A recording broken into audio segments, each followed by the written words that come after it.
Good everyone, Argonaut video. Today we have a overview of tanks that I would personally use during events. Now, obviously recently events have been going into rank 2, such as like the summer events tend to start doing rank 2 now, which I've noticed, and I figured I'd throw in a couple of rank 2 vehicles, but also make a recommendation for a rank 3 vehicle. Now, obviously I'm not including the Jumbo because that's in two different nations, so I would recommend the Jumbo, but I think I have something else that can work just as well. But obviously, with the highly likeliness of there being a rank 2 event, I figured I'd throw in some rank 2 vehicles anyway. So starting out with the M5A1 Stuart. This little guy is one of my favorite tanks. This thing just does everything. It's got a great reverse rate, it's got good armor, especially on the gun mantlet. It's got a decent gun, it's got two 30 cals that can take out light vehicles, and the top one can actually elevate quite high to shoot at aircraft. And with 12 degrees of gun depression, you can work most ridge lines rather well. This thing's always been one of my favorite tanks, same with the M24 Chaffee, and personally, I would honestly recommend this tank for an event if it's at rank 2. But to back it up, I figured, well, we can't have a video about event tanks at rank 2 without including the 105 Sherman. This thing is notorious for being a bit of a seal clubber, and it earns that reputation very well. With it having great armor, it's got a powerful 105mm gun, and with decent mobility for its weight, because obviously it's 30 tons and it can get around extremely well. This is a perfect tank for events, and given the fact that you've got a 50 cal on the roof, you can deal with even light vehicles such as stuff like Pumas, and you can also take out aircraft with that 50 cal to some extent. So you've got decent versatility. Next up, this is going to apply to China and Italy. We've got the M18 Hellcat. The Hellcat is notorious for being one of the most annoying vehicles in ground forces. And that was even before the buff to the US 76mm, because it used to have about 127 pen. And whilst that was nothing to sneeze at 5.7 you could certainly have a better gun. But now it's pushing nearly 150, so it's, well, at point blank range, of course.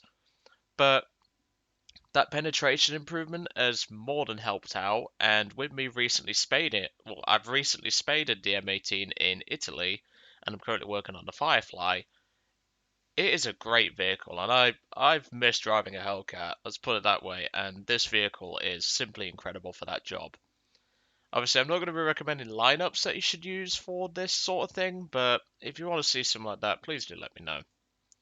So moving on to Germany, we'll start out with the Puma. This thing is pretty much the easiest vehicle to describe. It's fast as all hell, so you can get to caps.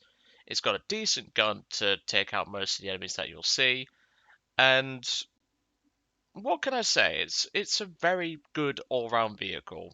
It can take out the majority of what you'll see. It's fast enough to escape if you need to.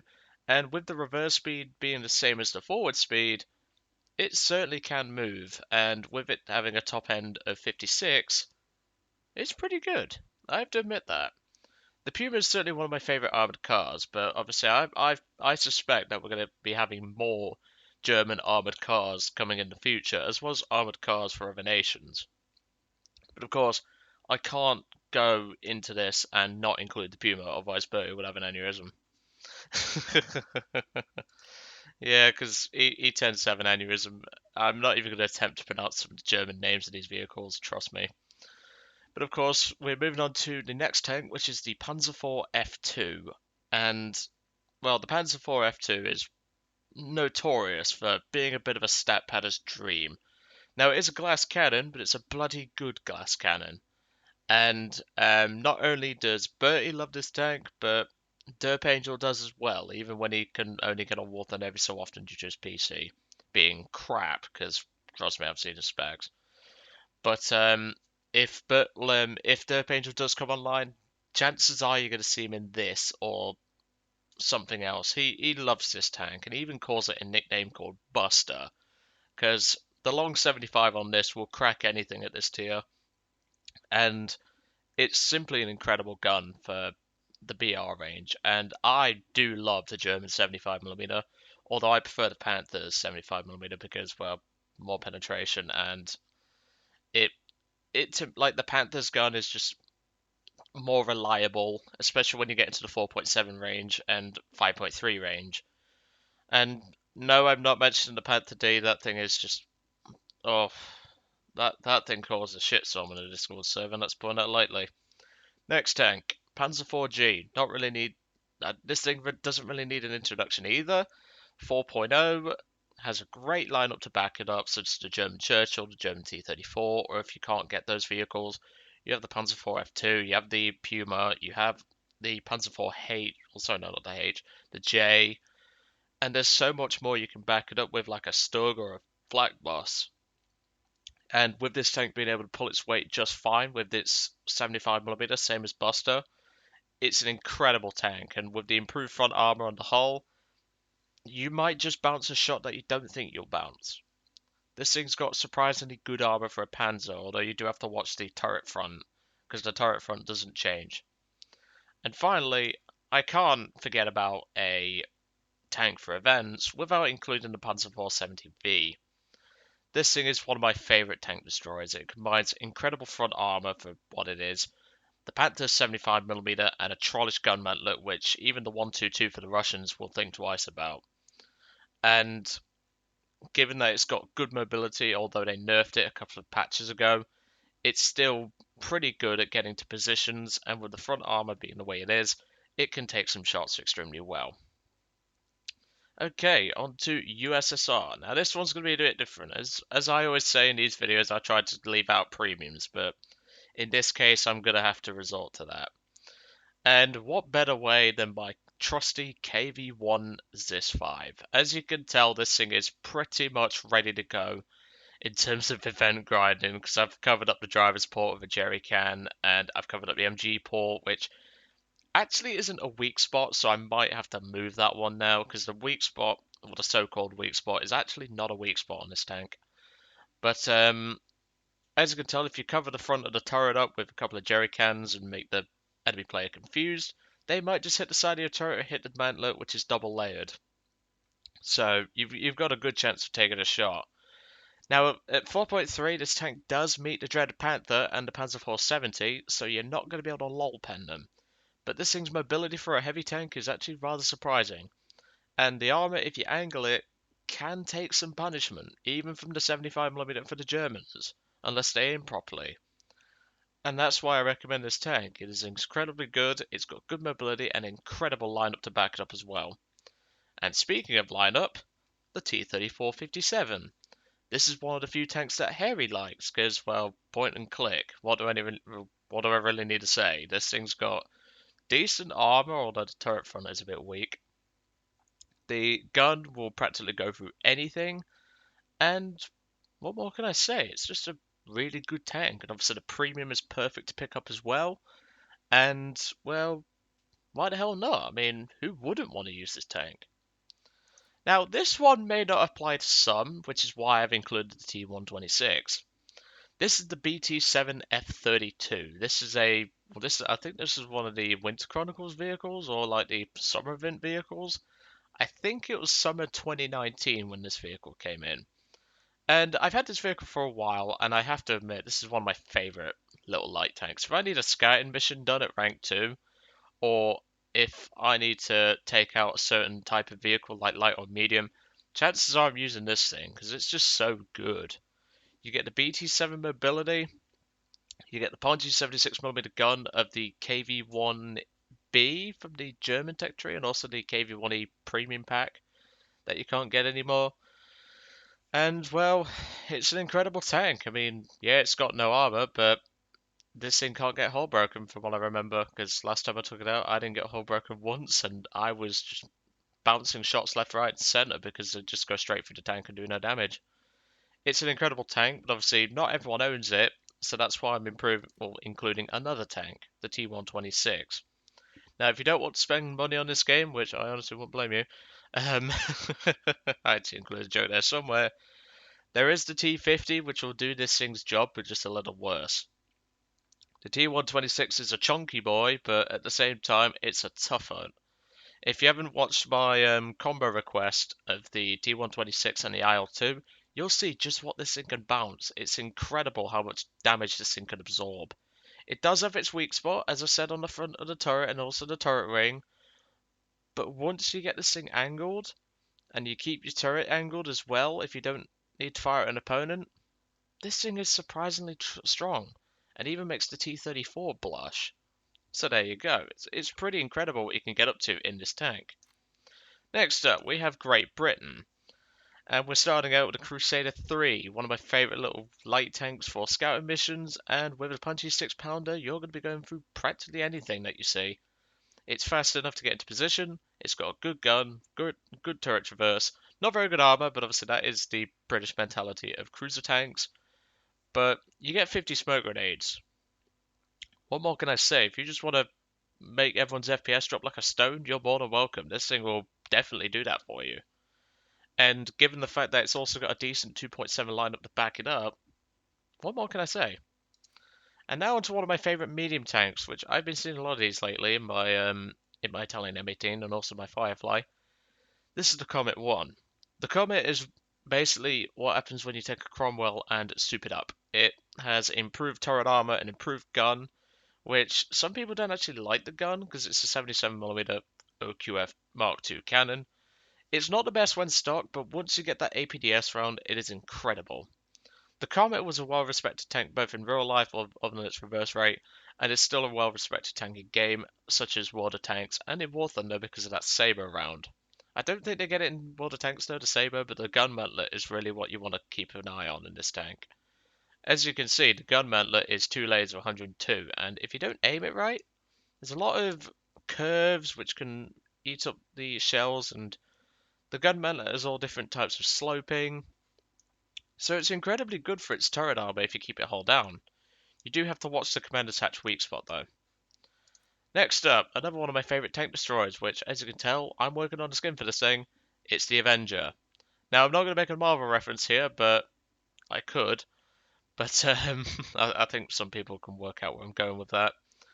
But the Avenger basically is a fast 17-pounder carrying tank at 4.7. What more can I say? It's certainly better than the Firefly. Now that may come as a shock to some, but I prefer this over the Firefly.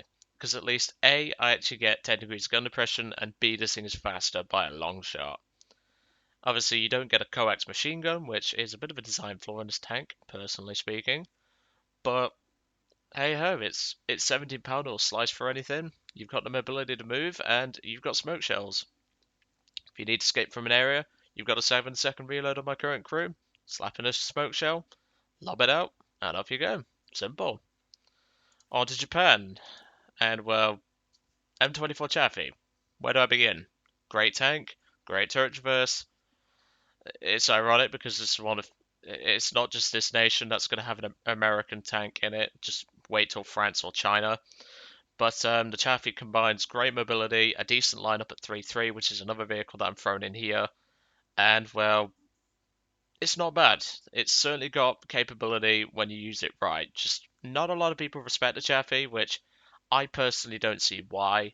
It's a great tank. I've always loved the Chaffee, and well, we've got enough of them in the game, so I suspect there'll be more coming. But this is Gaijin after all.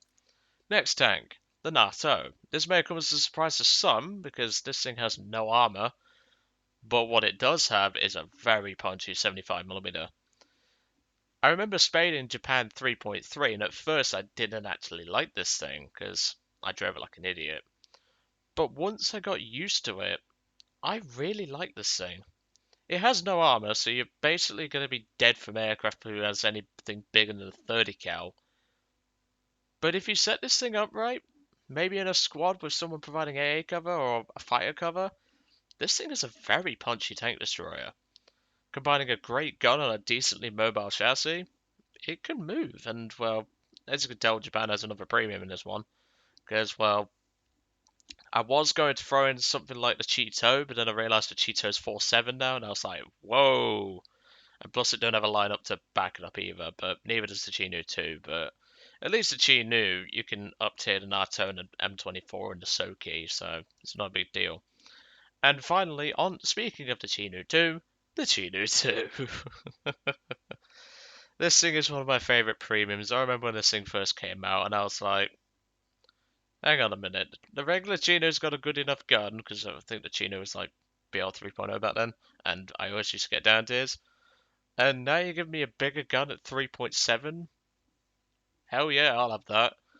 But unfortunately, this thing has now gone up to 4.0 and doesn't really have much of a lineup. So there you go. But this is one of my favorite tanks. I can't wait to do another video on this tank because obviously I'll be doing the premium series on it. It's a little bit expensive, but it is certainly worth the price, and it has helped me grind Japan like a boss. I love this tank. It's a great tank. Has no armor really, but the gun mantlet can surprisingly soak up a few hits if you need to. And on to China. As you can tell, it's all US vehicles, so here you go. Stuart, already mentioned. Chaffee, already mentioned. And now we'll move on to what you'll see in France, the M4A4 Sherman. Now you don't get a 50 cal, but you still get a Sherman, and a Sherman is a perfectly good solid tank for events. This one at rank 2 though, depending on the event and if it is rank 2 capable, you might not be able to use this one, but don't worry, France has a rank 3 version because for some reason, guys, I just want to stretch the things out. But don't worry, China does have a rank 3 tank that you can use, and here it is. The M4A1 75W. What can I say? This is probably one of my favorite medium tanks that China got, and whilst the stock grind is a little poor, it's a very good tank once you get it hauled down. That turret front is incredibly thick. If we just go to the armor profile, it's at 98 and 187 around the mantlet itself. And there are some additional layers, but you've just got to watch this roof. The roof dips down like this, and it's very vulnerable to German 75mm. So just take that into account. But other than that, this thing is incredibly capable. Next nation, and I know I'm probably going to get some shit in the comments for this one. The R3T20 FAHS. I always use this thing. If there's an event at rank 3 and I need caps, this guy's the one I'm going to. The R3T20 is certainly one of my favourite little cap rushers, and if I need to down aircraft or get player kills for an event, I will use this thing to get player kills whilst I'm doing the caps, because it just does so good. And with the penetration buff to 53mm, what more can I say? It's got an incredible punch, because back it used to be only about 40, and giving it 13mm of penetration more really opens up the ball game for what it can kill and what it can't kill.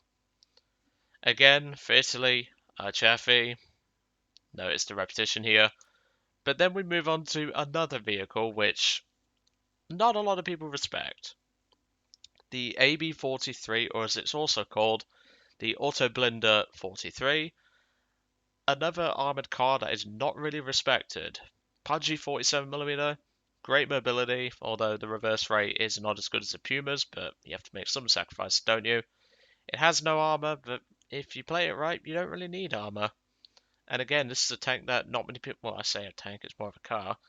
This is a vehicle that not many people respect, and I feel that people should respect more. It's certainly a very capable vehicle in good hands.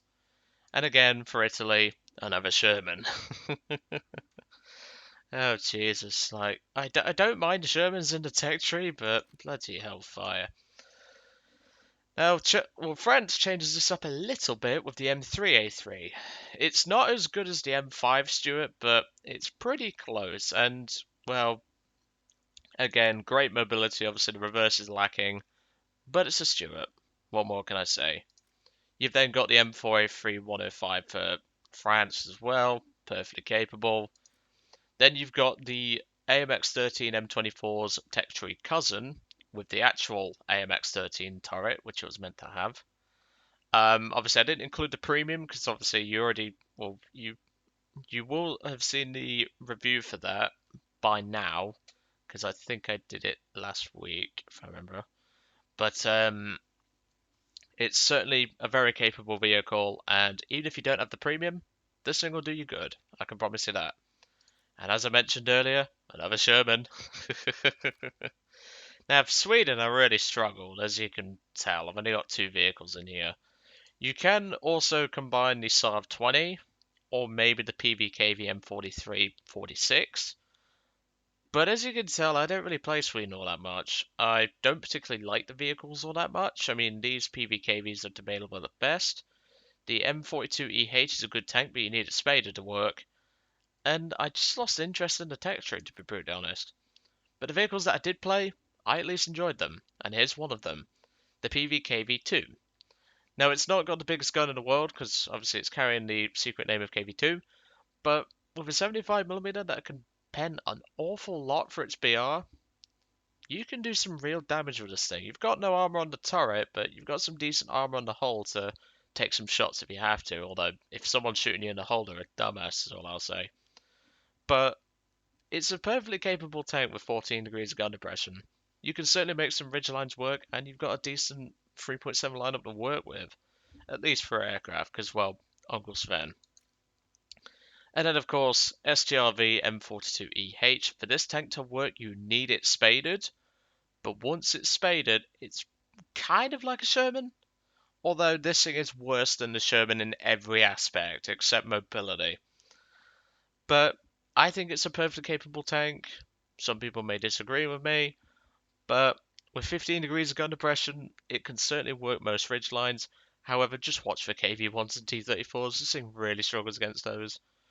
But at least being at 3.0, you won't have to fight their dreaded 4.3 lineup, so think about it that way. But I hope that makes you all decide some vehicles for events. If you want to see anything more like this, obviously not naval, because I don't play naval. But if you want to see suggestions for things like that, and like events and stuff, please do ask and I'll see what I can do. But otherwise, I'm going to let you guys off. This is probably gone for about 20 minutes. I hadn't even looked at the actual thing. But I hope you enjoyed. Hope you learned something that I personally use in an event. And you never know, you could probably use it yourself. I'll catch you all on the next one.